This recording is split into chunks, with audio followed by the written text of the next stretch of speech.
Recently, the U.S. Department of Justice announced that they would be conducting what is essentially a review of potential environmental racism taking place in a predominantly African American county in the state of Alabama.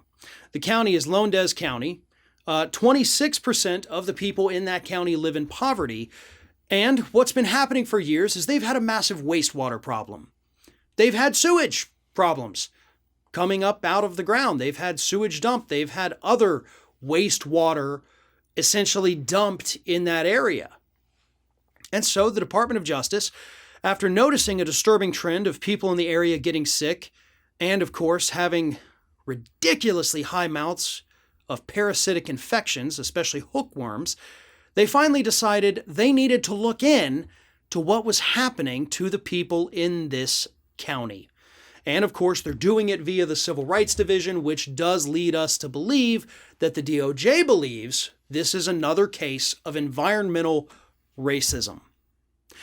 And in case you're not familiar with that term, environmental racism basically means when a company, a city, any kind of entity really chooses to release their poisons on minority communities, on non-white communities. And yes, this is a thing that happens regularly here in the United States. It is well documented to the point where minorities in this country are 1.5 times more likely than their white counterparts to live in heavily polluted areas.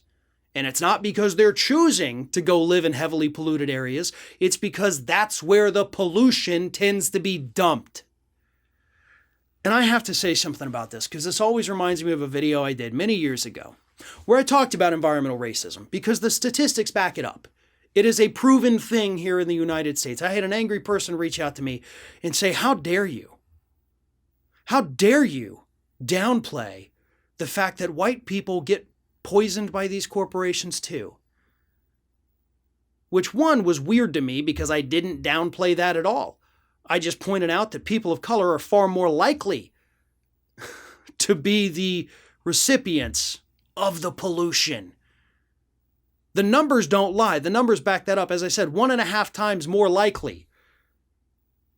That doesn't mean that white people don't have to deal with pollution.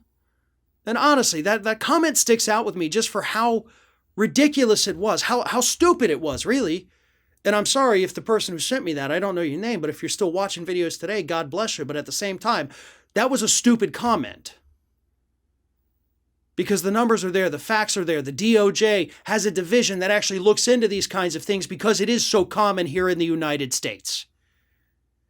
We cannot have racial equality here in the United States. We can't even get to a path of racial justice if we do not address environmental issues as well.